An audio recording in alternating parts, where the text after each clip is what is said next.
तो good morning ji from समानदेन। अब day 3 समानदेन से आज का हमारा कैंप साइट होने वाला था फालूट, जिसमें 16 किलोमीटर डिस्टेंस एंड 12,000 फीट का एल्टीट्यूड गेन होने वाला था।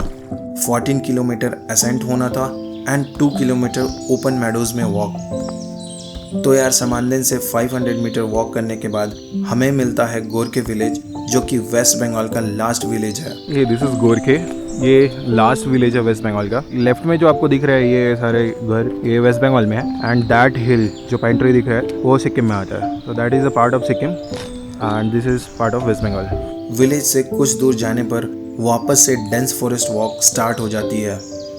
संदाफू ट्रैक फेमस है अपने fully bloomed rhododendron and dense forest trail के लिए, जो साल के कुछ ही महीने देखने को मिलते हैं। हमने मार्च चुना था इस ट्रैक को कंप्लीट करने के लिए, क्योंकि मार्च और अप्रैल ही वो टाइम है जब हिमालयन वैलीज में आपको हर तरफ रोडों के खिलते फूल ही दिखाई देंगे। अब जैसे जैसे हम ट्रेल्स में आगे बढ़ रहे थे, ट्रेल्स स्टीफ होता जा रहा था। ट्रेल्स इतना लंबा है, आज ऑलमोस्ट हम लोग को 16 किलोमीटर कवर करना था एंड 16 किलोमीटर कंप्लीट स्टिप। फॉरेस्ट और भी डेंस होती जा रही थी, हर तरफ ओक्स, रोडो एंड वॉलनट्स के पेड़ और भी डेंस होते जा रहे थे। तेंजिंग भाई ने बताया कि सिंगालीला नेशनल पार्क रेड पैंडा हैबिटेट होने के कारण काफ़ी बार लोगों ने यहाँ रेड पैंडास को भी देखा है। ऑलमोस्ट 4 से 5 या 6 घंटे हो गए। 8 बजे हम लोग निकले थे एंड स्टिल अभी तक लंच पॉइंट भी नहीं आया है। अब 8 to 9 किलोमीटर वॉक के बाद स्टीपनेस इतनी बढ़ चुकी थी कि हम 40 to 45 डिग्री के एंगल पे असेंड कर रहे थे, और जो बैग्स मैं D1 में कैरी कर रहा था वो मुझे यहाँ पे ही ड्रॉप करना पड़ जाता है। 8 बजे निकला था एंड अब जाके फाइनली हमें लंच पॉइंट दिखा है एंड उसको देखने का भी अभी कोसी इतना ज़्यादा है बिकॉज संदकपुर ट्रैक का सेकेंड डे का ट्रेल इतना लंबा है, इंक्लिनेशन एंगल इतना है, पूरा थक जाते हैं एंड उसके बाद ये भी दिखाना तो इट्स ऐसा फील हो रहा है कि बहुत बड़ा अचीवमेंट हुआ है।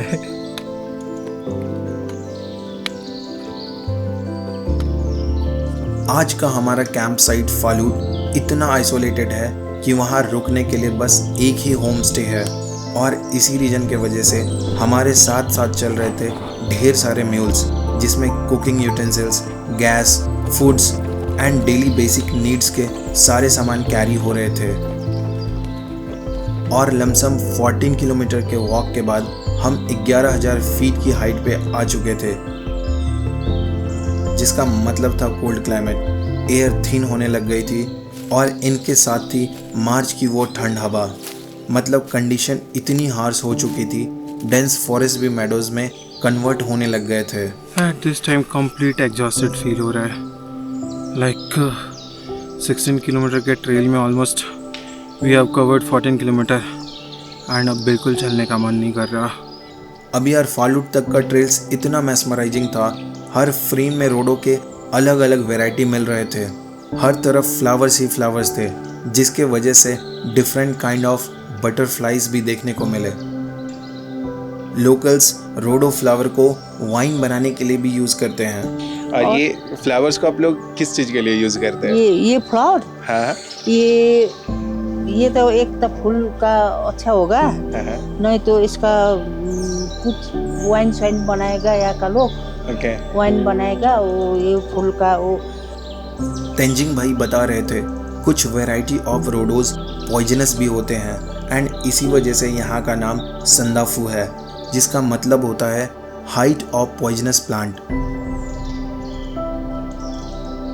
अब 12,000 फीट की हाइट पे होने के कारण ट्रीज एंड वेजिटेशन हिमालयस की हार्श कंडीशन को सरवाइव नहीं कर पाते हैं, जिसके वजह से आपको ट्री लाइन्स छूटती हुई दिखेगी और हर तरफ आपको ग्रासलैंड दिखेगा।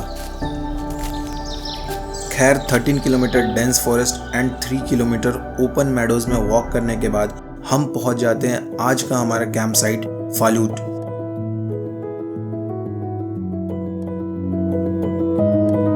अब फालूट लमसम 11,800 फीट की हाइट पर एक बहुत ही खूबसूरत कैंप साइट है। ये वेस्ट बंगाल की सेकेंड हाईएस्ट पीक होने के साथ साथ वर्ल्ड की 5 में से 4 हाईएस्ट पीक एक साथ देखने का मौका देती है। यहाँ से आपको हिमालयन माउंटेन रेंजेस का एक 180 डिग्री पैनोरामिक व्यू मिलता है। इमेजिन अगर मैं ये ट्रैक मॉनसून या पोस्ट मॉनसून में कर रहा होता, पूरा लैंडस्केप और भी अलाइव लगता एंड इन ग्रीन मैडोज के बीच में आपको अगर कुछ मिलता तो वो हर्डर्स एंड शिपर्स अपने सिप्स और याक्स के साथ। क्या व्यू है यार, आप देख सकते हो बादल लिटरली हमसे नीचे है एंड ऐसा फील हो रहा है कि आप बादल पे ऐसे चलते जाएंगे, चल लेंगे। एक प्रॉपर सा लेयर बना हुआ है। अब यार जैसे तैसे क्लाइंब करके मैं आज के कैंप साइट तक पहुंचता हूँ। फाइनली गिरते फिरते चेस्ट पूरा पेन हो रहा था। लास्ट में तो 16 किलोमीटर के ट्रेल में 14 किलोमीटर के बाद हर 5 मिनट के बाद रुक रहा था। खतरनाक chest pain, but finally at Phalut. Location इतनी सीनिक थी कि मैं इसे देखकर हैरान हो जाता हूँ। ये संदाफू ट्रैक की सबसे खूबसूरत कैंप साइट में से एक था। अब यार जैसे ही हम कैंप साइट पे पहुँचते हैं, मौसम बिगड़ने लगता है एंड बारिश शुरू हो जाती है। तो good morning ji from day 4 of Sandakphu trek. Finally, oh my God, रात भर नहीं सो पाने के बाद स्टिल हेडेक में मैं आया हूँ यहाँ पे सनराइज को करने। लेट मी शो यू कि सनराइज कैसा दिख रहा है। We are all set to witness Everest and Kanchenjunga. अब हाइक लास्ट विंटर में होने के कारण टेम्परेचर लमसम -2 डिग्री से +2 डिग्री के बीच में था।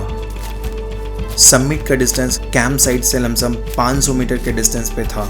हाइक करते करते हम एक रिज पर पहुंच जाते हैं। 12,000 फीट की ऊंचाई पे अभी मैं वेस्ट बंगाल के सेकंड हाईएस्ट पीक पे हूँ। आज चढ़ने में मेरा पूरा हालत ख़राब हो चुका है, बट जो मैं देखने आया हूँ ना वो मैं आपको दिखाता हूँ। 12,000 फीट की हाइट से मुझे क्या दिख रहा है।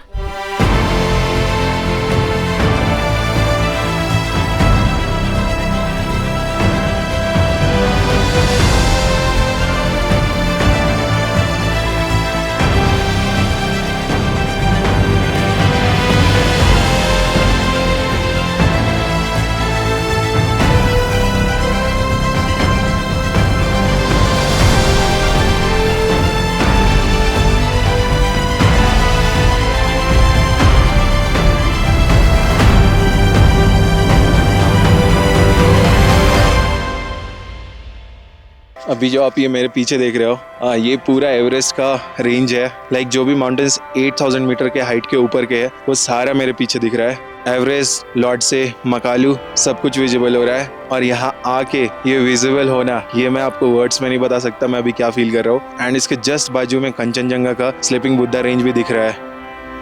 एवरेस्ट के जस्ट बाजू में मेरे पीछे जो आप देख रहे हैं ये है कंचनजंगा का स्लीपिंग बुद्धा रेंज।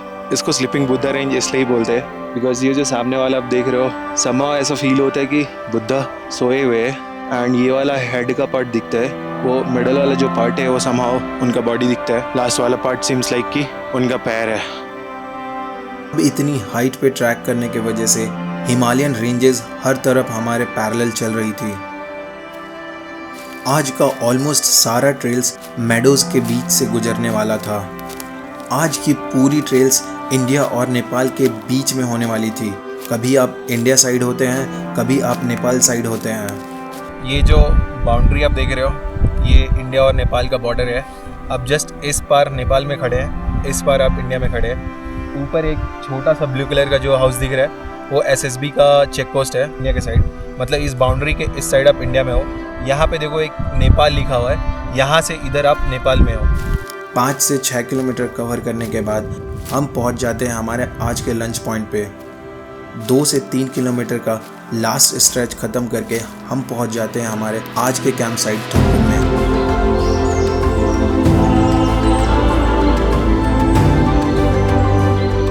थोकुम संदाफू ट्रैक का सबसे खूबसूरत कैंप साइट था। हर तरफ क्लाउड्स, याक्स एंड म्यूल्स एंड इतना ब्यूटीफुल लैंडस्केप, मानो मैं किसी इमेजिनरी दुनिया में था।